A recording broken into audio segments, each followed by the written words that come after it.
Assalamualaikum warahmatullahi wabarakatuh. Selamat sore pemirsa, apa kabar Anda di sore hari ini? Senang sekali kami hadir kembali menjumpai Anda dalam program Tanggapan Publik. Tentunya kembali bersama saya Muhammad Azril Nasution. Pemirsa, pagelaran Pekan Olahraga Nasional atau PON ke-21 sejatinya akan digelar pada tanggal 9 hingga 20 September 2024 pada dua provinsi yang berbeda, yakni Aceh dan juga Sumatera Utara. Nah, untuk wilayah Sumatera Utara akan mempertandingkan 34 cabang olahraga pilihannya dengan target penonton sebanyak 20.000 penonton. Jika kesempatan ini digunakan secara bijak, maka akan tercipta peluang terjadinya pertumbuhan dan peningkatan ekonomi yang baik tanpa adanya ego sektoral.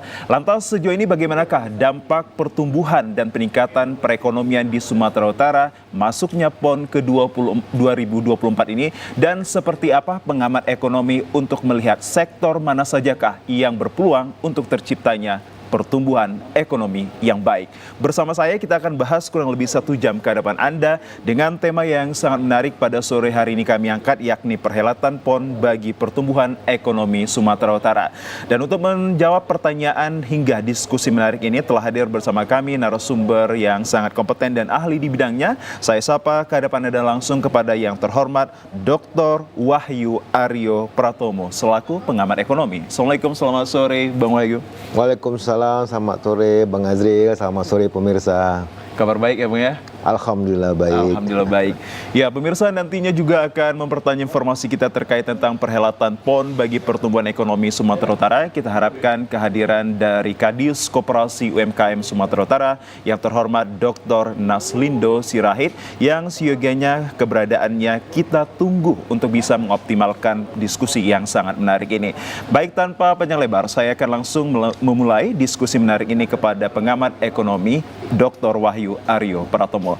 Baik Bang Wahyu, jelang masuknya Pekan Olahraga Nasional pada tanggal 9 hingga 20 September 2024 ini tentu berpeluang menciptakan pertumbuhan dan peningkatan perekonomian. Ya. Anda menyikapi hadirnya PON khususnya wilayah Sumatera Utara ini seperti apa efek yang akan terjadi? Ya, baik Bang Azril ya. Jadi kalau kita lihat efek daripada satu penyelenggaraan event besar ya, karena PON ini kan termasuk event besar dan itu dilaksanakan selama 2-3 minggu bahkan 1 bulan, dan tentu pasti setiap kegiatan itu ada belanja, ada transaksi di sana ya, tinggal inilah kemudian diakumulasi. Jadi kita lihat kenapa sih masing-masing daerah itu berlomba-lomba lah, bukan hanya di PON ya, di internasional juga gitu kan. Masing-masing negara, kita di level PON ini berarti provinsi itu pengen jadi tuan rumah. Nah, banyak dampak positif lah yang kita katakan ketika terjadi satu event besar di satu wilayah seperti PON ini. Nah, Sumatera Utara kalau kita lihat terakhir itu kan tahun 53 ya. Jadi sekitar berapa tuh? 71 tahun yang lalu. Dan sekarang kita berkesempatan lagi menjadi tuan rumah ya penyelenggaraan PON. Dan PON itu tadi kan Bang Azril udah katakan ada lebih kurang 20.000 penonton per hari itu Bang. Bukan per rap, kalau dia dikalikan, katakanlah eventnya ini 3 minggu atau 1 bulan. Kali 20 hari aja deh, ya simpelnya. 20 dikali 20.000 kali 2, itu ada 4 juta. 4 juta orang yang langsung melihat event-event ini. Ya. Nah, 4 juta ini kalau kita kalikan saja ya, satu orang tuh keluaran ya belanjanya tuh 200.000 aja, dia beli tiket, dia beli makanan gitu ya, 200.000 itu sudah lebih kurang 800 miliar. Ya. Pendapatan yang jadi dapat ya. Itu baru dari sisi penonton kan, 800 miliar. Itu pun kalau kita lihat itu kan masih sangat hitungan kasar. Bisa jadi lebih dari itu ya. Lalu ada sekitar berapa puluh ribu, 10.000 lah kita katakan ya, karena diproyeksikan itu sekitar hampir 20.000 ya atlet dan official. Taruhlah kita bagi 2, 10.000. Nah, 10.000 itu per hari berapa pengeluaran atlet dan official? Kalau rata-rata ini kasar saja lah, 500.000. Ada 10.000. Ya, itu berarti ada 5 miliar per hari dikali 30. Udah 150 miliar. Jadi kegiatan ini 1 triliun lebih kurang perputaran ekonomi. Itu perputaran langsung loh, masih langsung ya, karena baru dari satu orang ke orang berikutnya. Ini kan sebenarnya kan bergulir lagi. Contoh, dia belanja di rumah makan, rumah makan kan omsetnya meningkat, Pasti. maka si rumah makan ini belanja sayur, belanja daging itu kan akan menambah income-nya si tukang sayur dan tukang daging. Baik.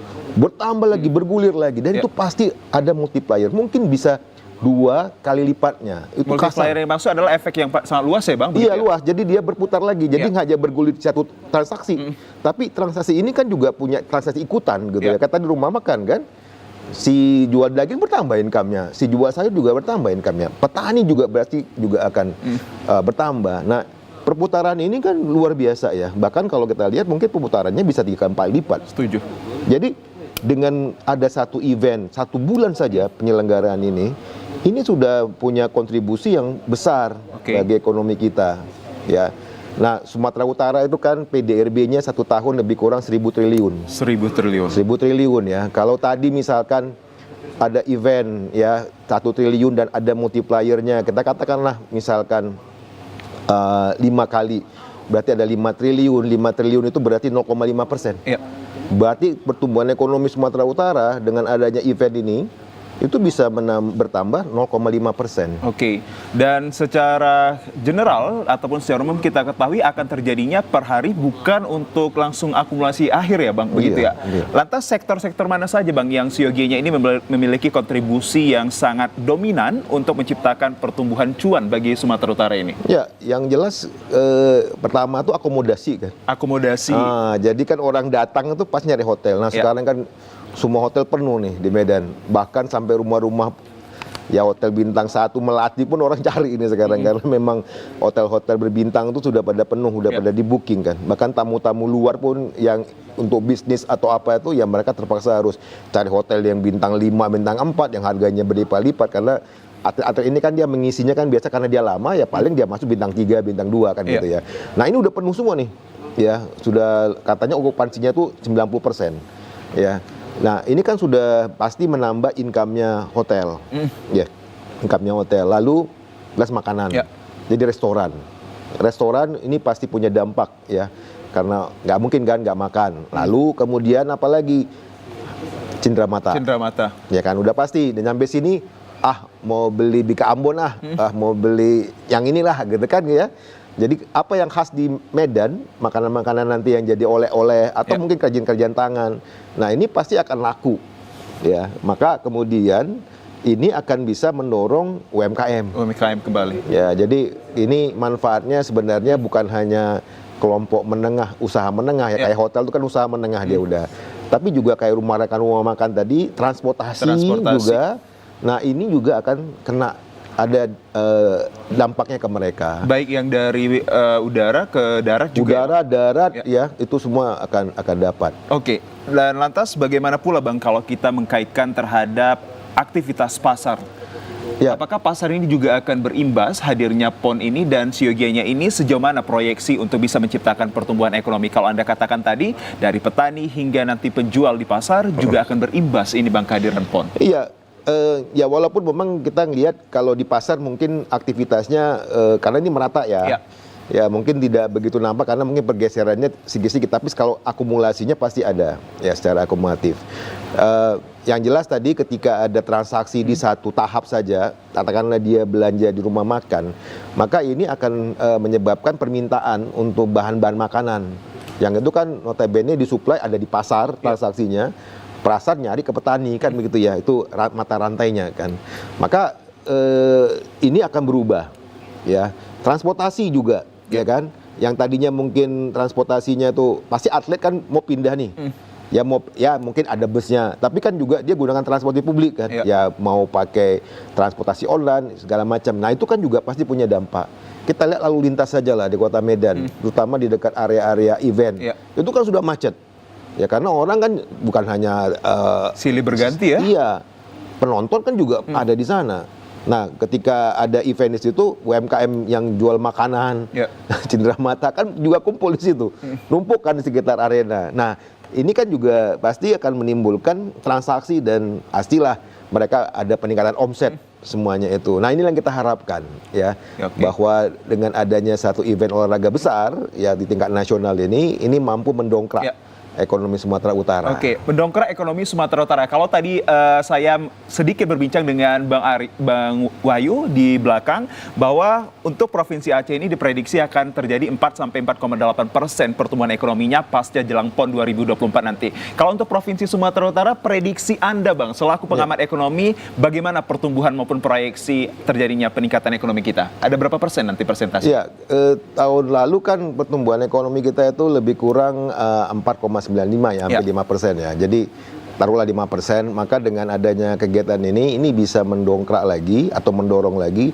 Bisa jadi pertumbuhan ekonomi kita itu bisa mencapai angka 5,1 gitu, 5 ke 5,1. Tadi yang saya katakan hitungan kasar saja ya, bahwa transaksi yang terjadi dari kegiatan PON itu ya mungkin bisa menghasilkan dampak sebesar mungkin sekitar 4-5 triliun. Nah, ini kan berarti 0,5% dari PDB kita sekarang. Ya. Nah, dengan kondisi itu berarti ya kita bisa memproyeksikan kalau kemarin misalkan tumbuhnya 5%, ya mudah-mudahan tidak ada, tapi kayaknya ini tidak ada suatu hal yang mengguncang ekonomi kita kan. Ekonomi kita masih lancar, bahkan kita punya event besar juga kayak pemilu dan pilkada. Setuju. Yang ini juga pasti akan mendorong pertumbuhan ekonomi. Ya, karena ketika ada pilkada itu atau pemilu itu belanja pemerintah meningkat, belanja lembaga non pemerintah ya karena partai-partai ini kan sebagai lembaga non pemerintah, nah itu juga meningkat, sehingga ini juga punya kontribusi terhadap pertumbuhan ekonomi. Nah, dan itu berarti akan mendongkrak ekonomi kita lebih tinggi dibandingkan tahun lalu. Dan Bang Wahyu, kalau kita sedikit bergeser terhadap hadirnya PON dengan usaha maupun pengusaha ini bisa memiliki peluang besar nggak untuk juga meningkatkan pertumbuhan ekonomi kita? Ada. Karena apa yang mereka dapatkan sekarang kan itu kan bentuk dari kontribusi mereka juga. Karena ada jumlah barang yang mereka hasilkan. Seperti apa mungkin Bang jumlah barang? Apakah advertising yang Anda maksud juga ini? Termasuk ya, walaupun mungkin kita tengok agak kurang ya. Ya, jadi ini kalau kita lihat ya mungkin juga penyelenggaranya ya kebetulan pemerintah Provinsi Sumatera Utara kan anggarannya sekarang terbagi-bagi banyak ya. Kita lihat ada pemilu pilkada tuh pasti tergerus juga nih belanjanya pemerintah daerah nih. Lalu sehingga kalau saya lihat secara pribadi kurang rame juga nih PON ini karena spanduk-spanduknya kurang menyala di mana-mana katanya. Biasanya kalau ada satu event itu mulai dari bandara, panjang jalan utama itu pasti udah ada ya gambar maskotnya lah kan gitu ya. Ya poster-posternya lah, apa cabang olahraganya lah kan gitu ya. Jadi orang oh ya gini, apalagi kemudian nanti itu juga menjadi bahan informasi sebenarnya bagi masyarakat Kota Medan karena ini sebagian besar dibuat di Kota Medan. Oh, aku mau nonton futsal, itu futsal di mana ya gitu. Sekarang kan ya untungnya sekarang sudah ada internet. Orang cari informasi di mana? Bisa cari internet. Kalau zaman dulu di mana ya gitu kan orang nggak tahu karena nggak ada informasinya. Nah, sekarang terbantu juga walaupun tidak ada spanduk-spanduk yang ramai gitu, orang udah tahu bahwa kalau renang itu di Selayang. Kalau misalkan futsal itu di lapangannya yang miliknya dinas pancing sana kan.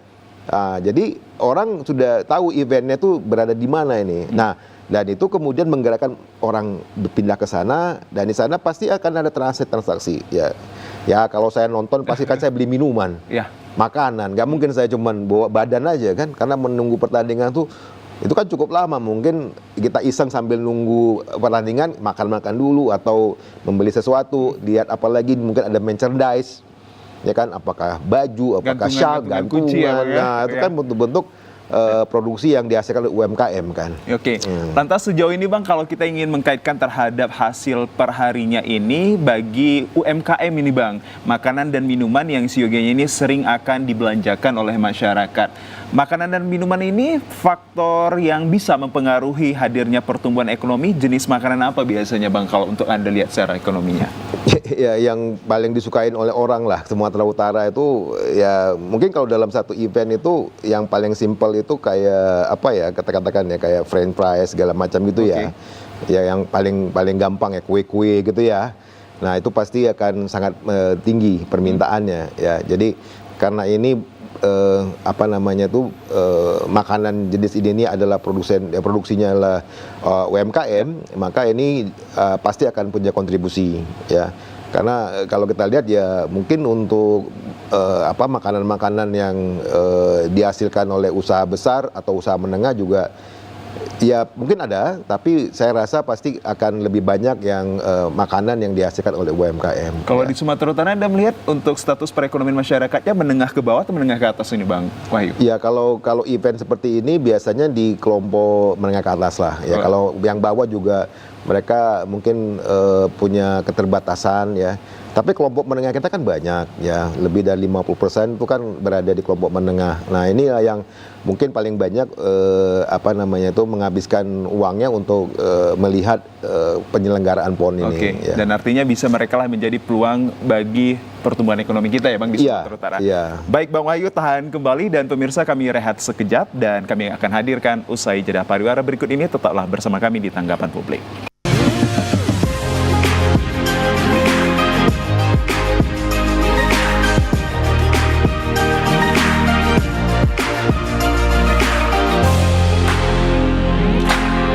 Ya, pemirsa, pelaksanaan PON ke-21 2024 tidak hanya sekedar sebagai event olahraga terbesar saja, tetapi juga bisa dimanfaatkan sebagai side event yang bertujuan untuk memperkenalkan dan mempromosikan Sumatera Utara dalam hal lingkup sektor pariwisatanya.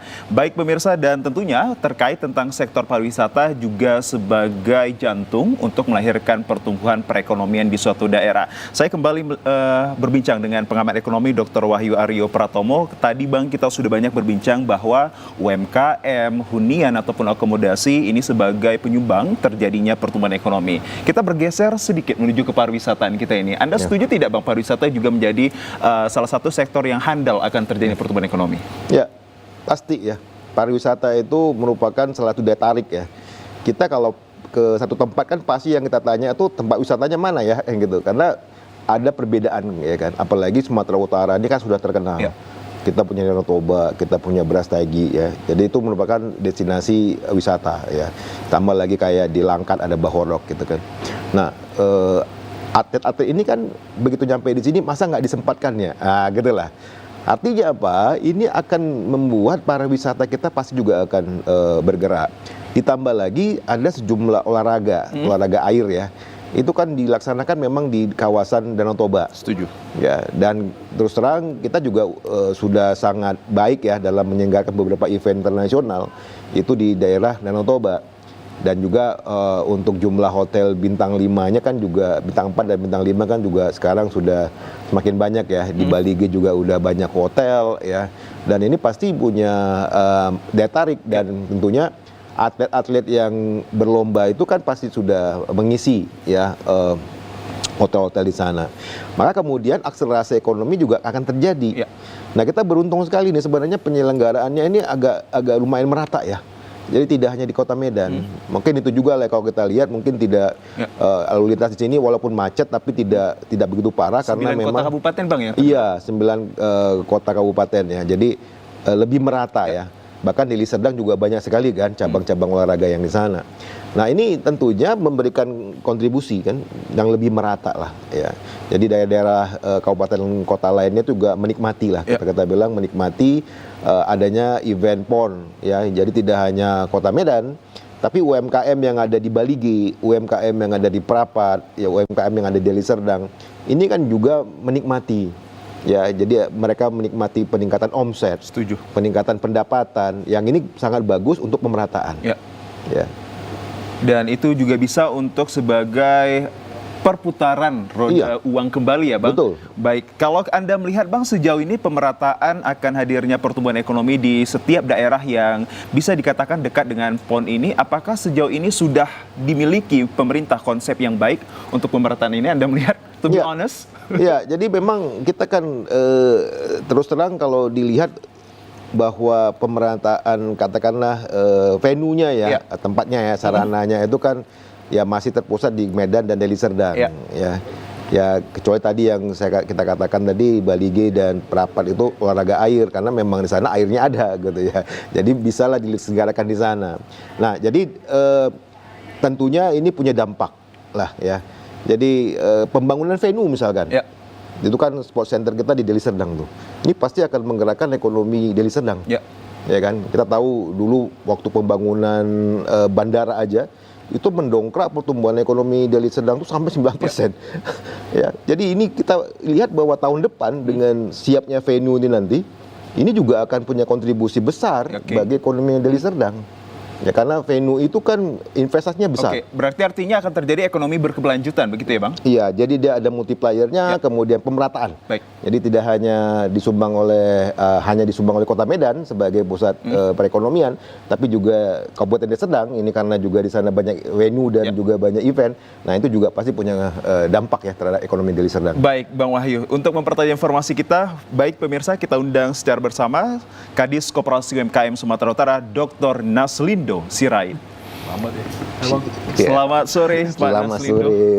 Kabar baik, Pak? Ya, baik. Ganteng sekali Pak Naslindo ini. Kami sudah 30 menit ini menunggu Pak Naslindo untuk berbincang perhelatan itu sama Bang. Ya, tema kita adalah perhelatan PON bagi pertumbuhan ekonomi Sumatera Utara, dan kami sangat mengharapkan kehadiran Anda untuk bagaimana membuka perspektif masyarakat luas terkait pertumbuhan ekonomi Sumatera Utara, baik itu di tengah hadirnya PON, pasca PON nantinya juga seperti apa. Karena ada target-target sukses ya Pak. Salah satu terakhirnya adalah pemberdayaan ekonominya.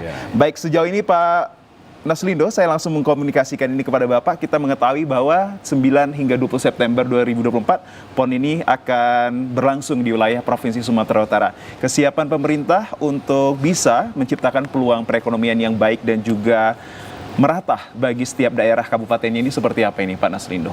Ya, tadi pertama saya mohon maaf terlambat karena ada rapat di kantor. Tadi juga saya dengar sedikit Pak Wahyu sudah banyak menjelaskan ya. Kalau penjelasan saya ini berulang karena saya nggak dengar dari awal, kira-kira seperti yang disampaikan beliau bahwa event ini menjadi mendorong berbagai sektor, terutama mungkin dari sisi konsumsi ya. Pertumbuhan ekonomi kita itu kan masih lebih tinggi, lebih dominan dari konsumsi. Hari ini juga kita mengalami apa yang disebut namanya itu penurunan daya beli ya. Jadi terjadi juga deflasi beberapa bulan terakhir ini ya. Nah, karena itu dengan event PON ini bisa kita manfaatkan, di mana konsumsi itu terutama bisa diisi oleh para UMKM, baik nanti konsumennya, para ofisial, atlet, dan juga penonton yang tentu berputar baik dari Sumatera Utara sendiri maupun harapannya banyak juga datang dari luar untuk menonton gelaran olahraga nasional di Sumatera Utara. Selain sektor konsumsi, tentu akomodasi juga pasti tinggi. Kita lihat misalnya hotel-hotel sekarang di Kota Medan, Deli Serdang, wah itu penuh dengan isian tingkat hotel yang mencapai 90%, 100% okupasinya itu.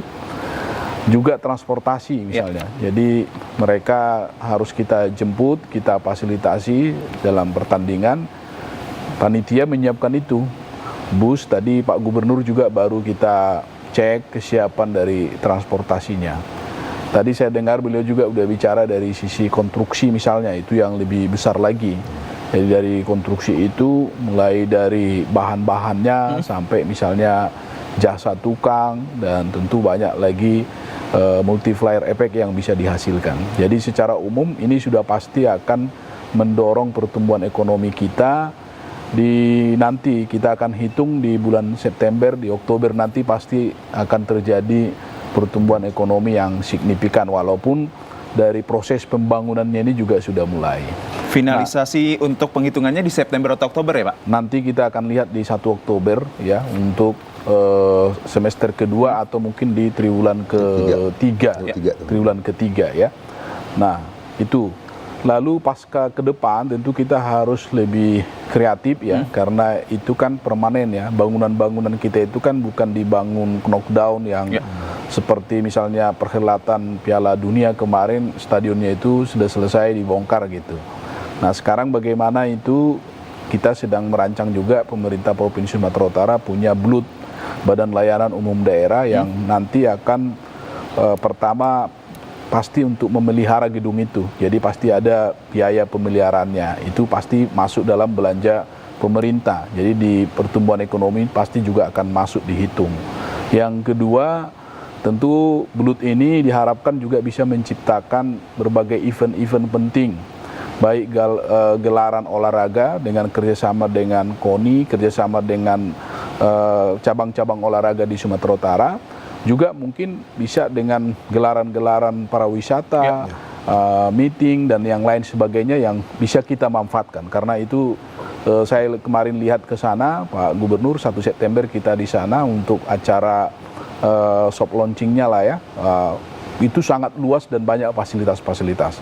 Dan memang di sini dituntut kreativitas supaya paling tidak nanti selain bisa untuk biaya pemeliharaannya bisa ditanggung, tapi juga bisa menggerakkan sektor-sektor ekonomi yang terhubung dengan akomodasi, para wisata, transportasi, konsumsi sudah pasti. Nah itu yang kita melihat berkah dari kegiatan ini, dan pemerintah Provinsi Sumatera Utara mensupport baik dari anggaran pemerintah daerah, para swasta juga membantu dari CSR dan sponsorship. Tapi ke depan tentu pekerjaan kita akan lebih besar. Nah, sekarang kita lagi fokus bagaimana supaya ini betul-betul getarnya sampai ke daerah, semua penonton bisa hadir melimpah ya, hadir banyak gitu, dan tentu sukses. UMKM juga bisa menawarkan berbagai produk-produk unggulan Sumatera Utara. Itu fokus kita hari ini. Baik, berbicara tentang sukses, di akhir kalimat Anda, kita ingin juga mengetahui perwakilan pemerintah, Pak Nasrul Indo ini, kesiapan PON kita sudah berapa persentasinya, Pak?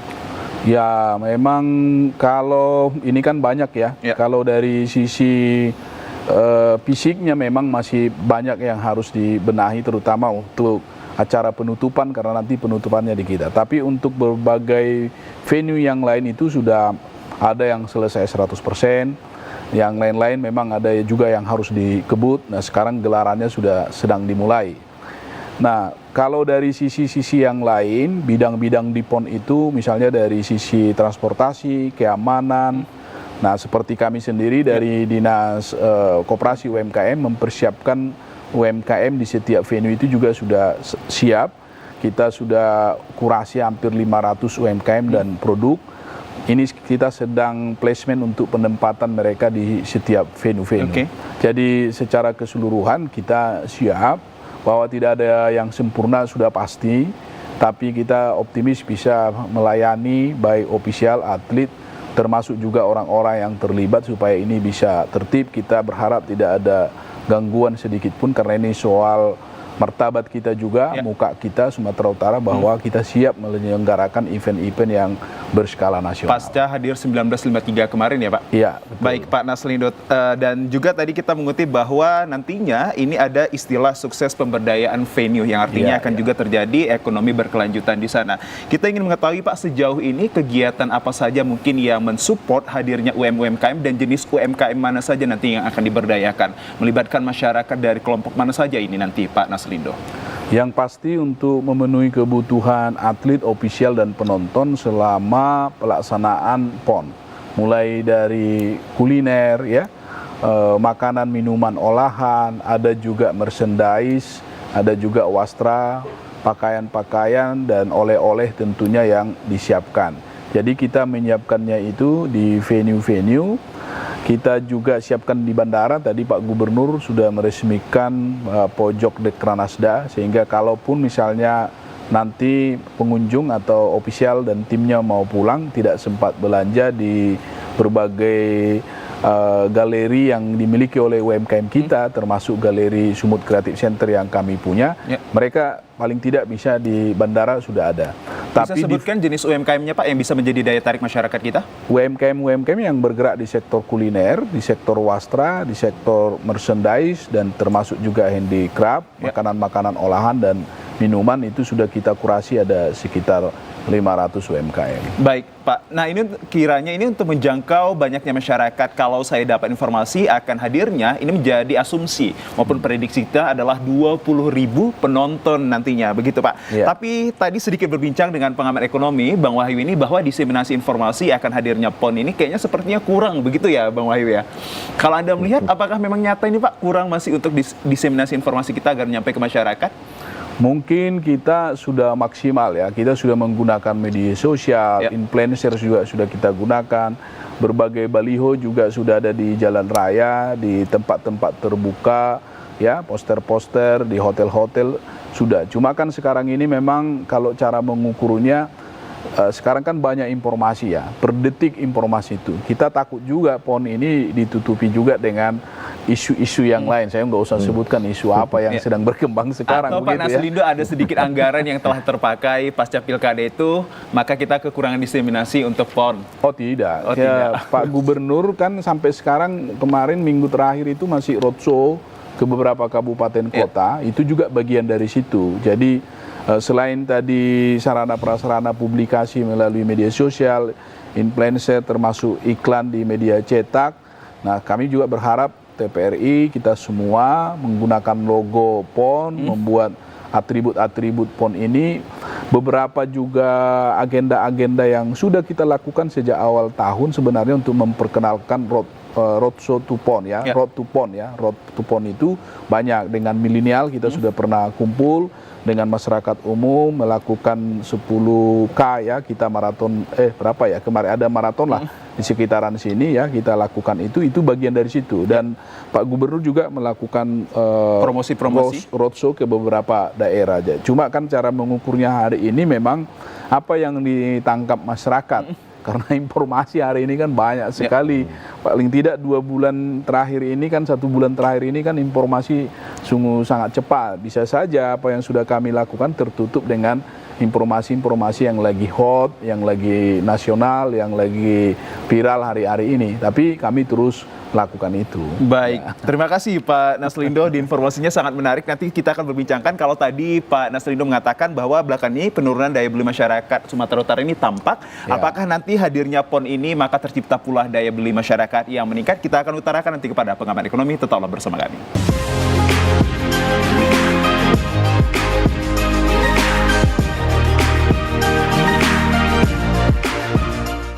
Terima kasih pemirsa, Anda kembali menyaksikan Tanggapan Publik, tentunya masih bersama saya Muhammad Azril Nasution dengan temanya adalah perhelatan PON bagi pertumbuhan ekonomi Sumatera Utara, dan tentu telah hadir kedua narasumber yang sangat kompeten dan tentu ahli di bidangnya. Sudah ada Pak Naslindo dan juga kembali dengan pengamat ekonomi Bang Wahyu. Bang Wahyu, tadi Pak Naslindo sedikit membincangkan terkait penurunan daya beli masyarakat belakangan ini terjadi di wilayah Sumatera Utara. Nanti adanya PON ini, apakah tercipta kembali daya beli masyarakat yang meningkat menurut Anda? Dan dari mana ini bisa dikatakan meningkatnya? Jadi itu masih indikasi ya. Memang ketika deflasi kita 3 bulan berturut-turut nih, ini luar biasa. Jadi secara akumulasi inflasi Sumatera Utara itu malah lebih rendah daripada nasional. Setuju. Yang tadinya di atas nasional. Ini udah 2 koma ya Bang ya? Iya, ya. Jadi kita sudah mengalami deflasi 3 bulan berturut-turut. Ya memang ini juga salah satu indikasi bahwa ya kemungkinan ada penurunan daya beli, tapi juga bisa jadi juga karena produksi kita yang sudah cukup ya, karena kemarin itu sempat dampak daripada El Nino dan sebagainya, itu produksi pertanian kita sempat mengalami tekanan ya. Nah, tapi mungkin ini bisa ditutupi dengan perhelatan PON ya, karena di satu sisi kalau tadi Pak Naslindo katakan bahwa kalau daya beli kan ke konsumsi ini sebenarnya ya. Jadi ketika konsumsi kita agak terganggu karena daya beli masyarakat berkurang, tapi di sisi lain akan muncul konsumsi yang tambahan karena tadi ada event. Nah, ini kayak membalikkan lagi gitu ya. Maka saya bilang tadi kemungkinan besar pertumbuhan ekonomi kita tahun 2024 ini bisa lebih baik ya dibandingkan dengan 2023, karena kita ada pemilu dan pilkada. Itu biasa konsumsi juga naik ya, karena partai-partai juga banyak kontribusinya ketika ada pilkada dan pemilu.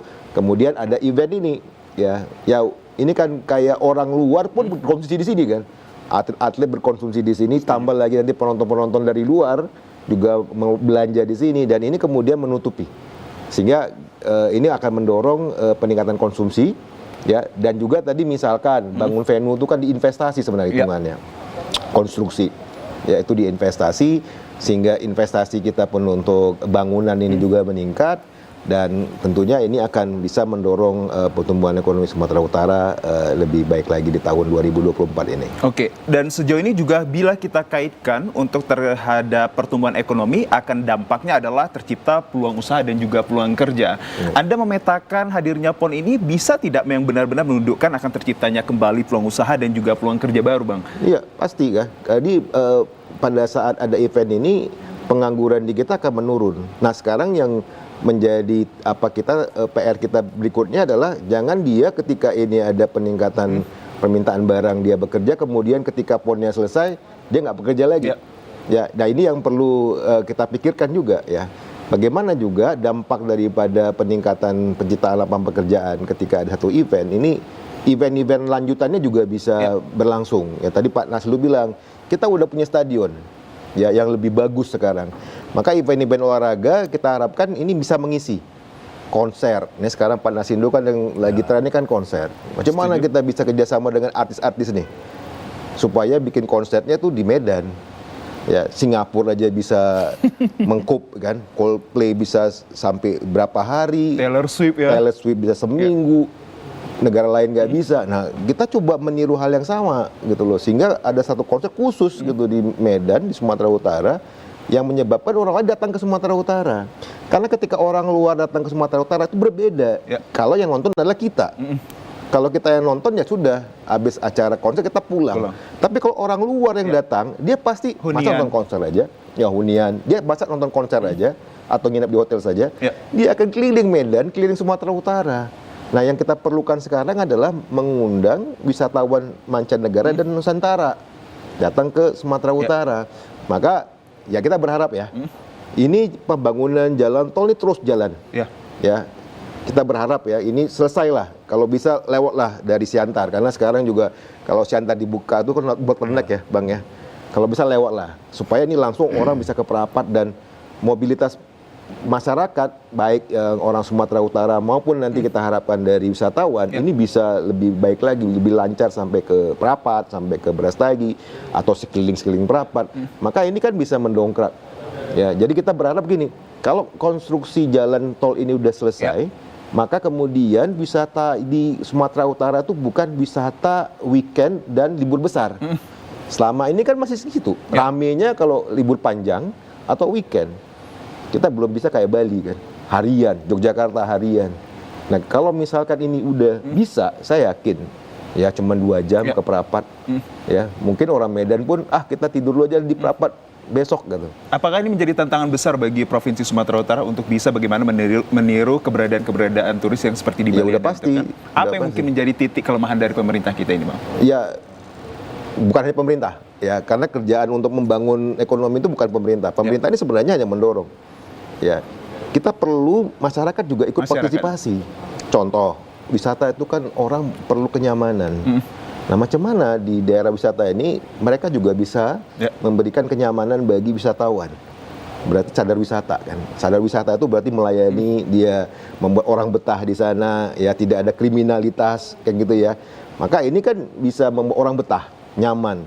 Nah, sampai saat ini kalau kita lihat rata-rata wisatawan menginap di Sumatera Utara itu belum sampai 2 hari, masih di bawah 2 hari, 1,5 gitu ya. Artinya ya ada 1 malam, ada yang 2 malam. Nah kita mau wisatawan ini kalau nginep tempat wisata minimal 2 hari lah. Jadi 2 koma dia atau 3 koma gitu loh. Nah kalau kita bisa buat ini, maka ekonomi di tempat wisata bisa tumbuh. Jadi ekonomi Sumatera Utara tuh jangan hanya di Sumbang Kota Medan, Deli Serdang, tapi juga bagaimana Simalungun, bagaimana katakan Toba kan atau Samosir. Nah ini bisa bergerak. Bahkan kita berharap harusnya Nias itu juga bisa menjadi satu pusat destinasi wisata ya. Jadi kita berharap Nias itu nggak tertinggal lagi gitu ya Bang ya. Karena itu masih tertinggal, masih 3T itu. Nah harusnya tahun depan 2025, 2026 ini harusnya nggak tertinggal lagi karena ekonominya udah masih banyak pekerjaan rumah yang siogianya ini kita alamatkan kepada pemerintah, nantinya partisipasi masyarakat juga bisa dilibatkan begitu ya Bang Wahyu. Anda sedikit menyinggung bahwa pertumbuhan ekonomi Sumatera Utara ini tidak hanya saat adanya event besar seperti PON ini, tapi pasca event ini tetap harus harapan kita adalah pertumbuhan ekonomi terjadi. Pak Naslindo, apakah sedemikian yang nanti udah tersetting oleh pemerintah kita Pak, pasca PON nanti juga pertumbuhan ekonomi kita ini tetap meningkat?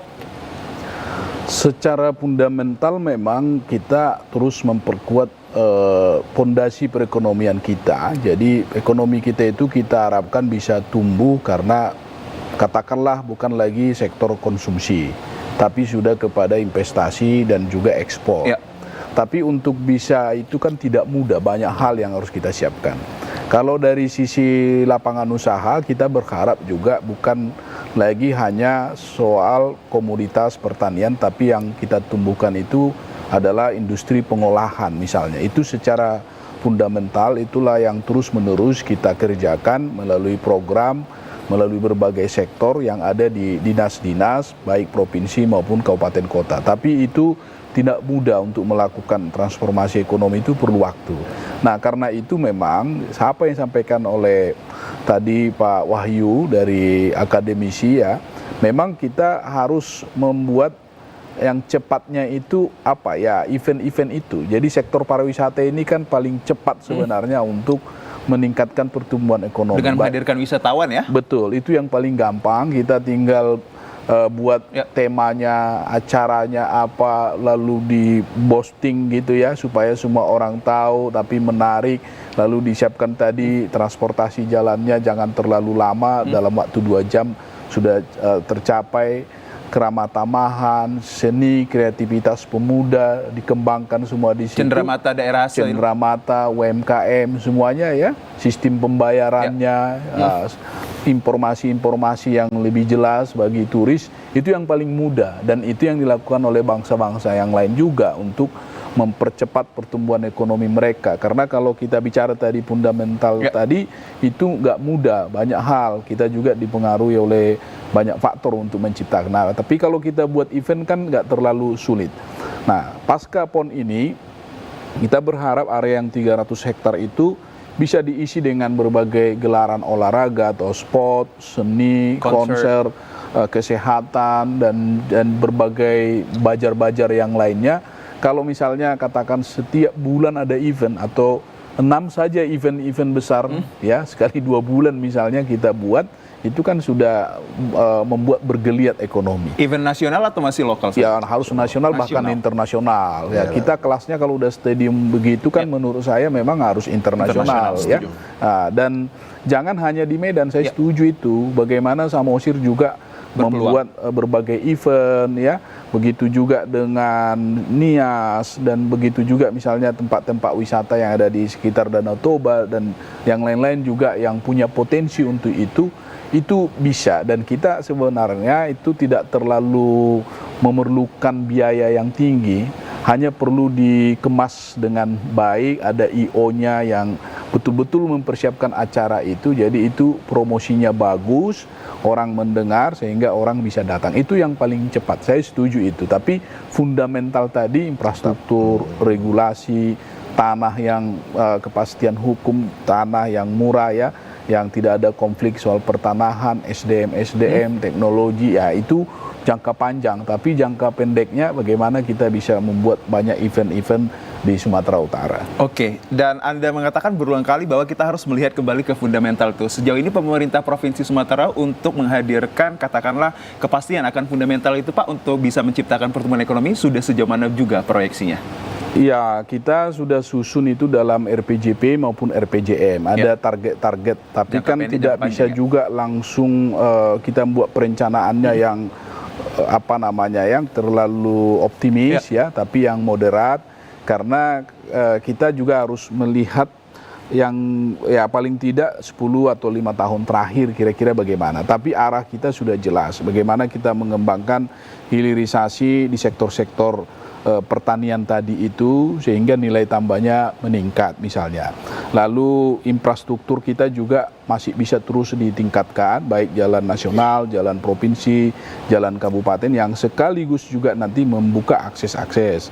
Lalu di sektor pertanian sendiri juga masih terbuka peluang untuk kita kembangkan lebih luas, mengingat misalnya produktivitas kita itu kan sangat rendah. Jadi kalau dengan masuknya teknologi di sektor pertanian, saya yakin juga produksi kita bisa lebih tinggi. Jadi kalau kita kuat di situ, tentu ekspor kita juga akan meningkat. Nah, sekarang bagaimana ini kita persiapkan tidak lepas juga dari kebijakan pemerintah yang bisa menentukan fokus-fokus. Nah, kita kan masih fokus di pembangunan infrastruktur, fokus di pembangunan pertanian, fokus pembangunan sumber daya manusia, dan juga UMKM. Saya pikir ini sudah kita letakkan. Pak Wahyu juga banyak bantuin memberikan masukan dari sisi akademis ya, dan kita sedang mengerjakan itu, tapi bahwa itu nanti kapan kita nikmati ya pembangunan ini kan berproses terus, kira-kira seperti itu. Baik, itu juga menjadi harapan kita dan menjadi harapan masyarakat Sumatera Utara untuk bagaimana nanti bisa menghasilkan pertumbuhan ekonomi yang baik ke depannya bagi anak cucu kita, Pak Naslindo. Baik, tadi kita juga mendengar adanya nanti keterlibatan UMKM-UMKM yang hadir di PON ini. Sejauh ini apakah UMKM yang sudah difokuskan ini bisa menciptakan peluang usaha baru atau peluang kerja, Pak, sejauh ini? Oh iya, itu juga yang paling cepat itu misalnya tingkat pengangguran kita sekarang kan di angka 6 ya Bang ya, kalau nggak salah ya, tinggal 6 gitu ya. Nah itu kan bisa diselesaikan kalau misalnya satu UMKM saja, jumlah UMKM kita itu kan 1 jutaan. Bayangkan kalau satu UMKM meningkat omsetnya karena kita bina ya, dari sisi produk, pembiayaan, pasar dan lain sebagainya, tentu dia menambah tenaga kerja. Nah pada saat dia menambah tenaga kerja, pengangguran tadi kan sudah langsung berkurang gitu.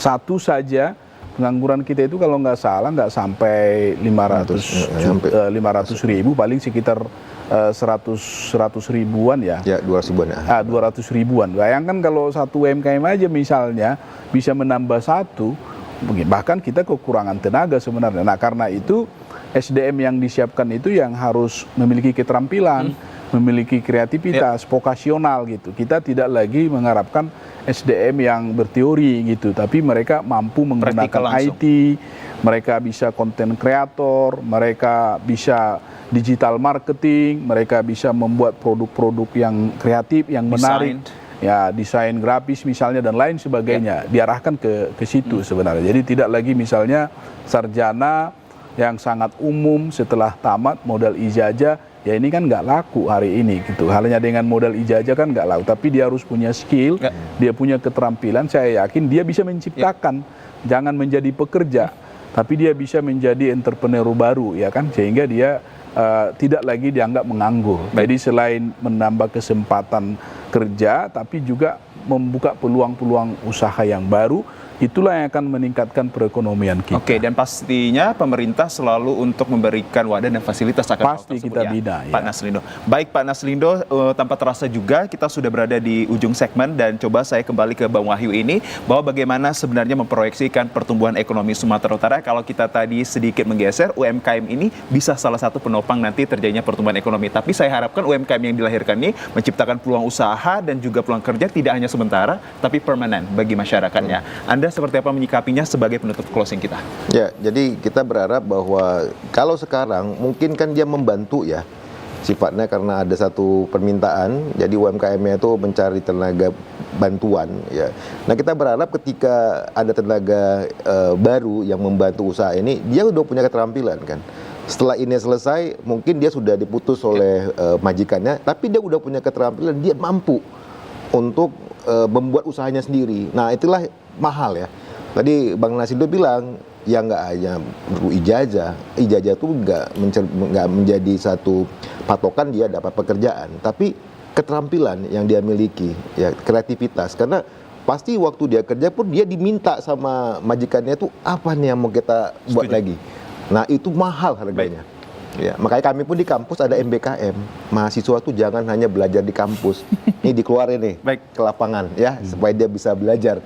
Ya bisa meniru apa yang telah dia pelajari. Baik, itu yang menjadi harapan dari pengamat ekonomi Dr. Wahyu Aryo Pratomo, dan kita kembali untuk mendapatkan closing statement dari Dr. Naslindo Sirait selaku Kadis Koperasi UMKM Sumatera Utara ini untuk kesuksesan target-target pada PON ini untuk bagi pertumbuhan ekonomi kita. Singkat dan padat Pak Naslindo. Kita akan memanfaatkan momentum PON ini untuk mendorong konsumsi kita bisa berjalan dengan baik, tapi sekaligus juga kita mempersiapkan pasca PON ini tentu banyak gelaran atau banyak ide-ide lagi yang bisa muncul. Kami mendorong para pemuda untuk aktif terus berusaha, tingkatkan terus kompetensi, dan khusus untuk PON ini, ayo kita bersama-sama masyarakat Sumatera Utara untuk terlibat, menonton, dan juga terlibat untuk mempromosikan Sumatera Utara. Oke, Terima dan kasih. paling tepatnya menyampingkan ego-ego sektoral ya Pak? Ya pasti itu. Baik, dan penutup closingnya bahwa pemerintah memiliki 5 target sukses, yakni sukses prestasi, sukses administrasi, sukses pelaksanaan, sukses pemberdayaan ekonomi, dan sukses pemberdayaan venue pasca PON. Semoga aktualisasi ini menjadi nyata pasca PON pula. Nanti kita akan lihat dan mendengarkan apa yang ada terjadi dari pemerintah kita untuk pertumbuhan ekonomi. Saya ucapkan kepada Kadis Koperasi UMKM Sumut, Bapak Dr. Naslindo Sirait, terima kasih. Dan juga pengamat ekonomi Dr. Wahyu Aryo Pratomo, terima kasih telah berkenan bersama kami dalam tanggapan publik perhelatan PON bagi pertumbuhan ekonomi Sumatera Utara. Demikian yang dapat kami sampaikan pemirsa. Akhir kata, saya Muhammad Azril Nasution beserta seluruh kerabat kerja yang bertugas pamit undur diri. Selamat sore, sampai jumpa.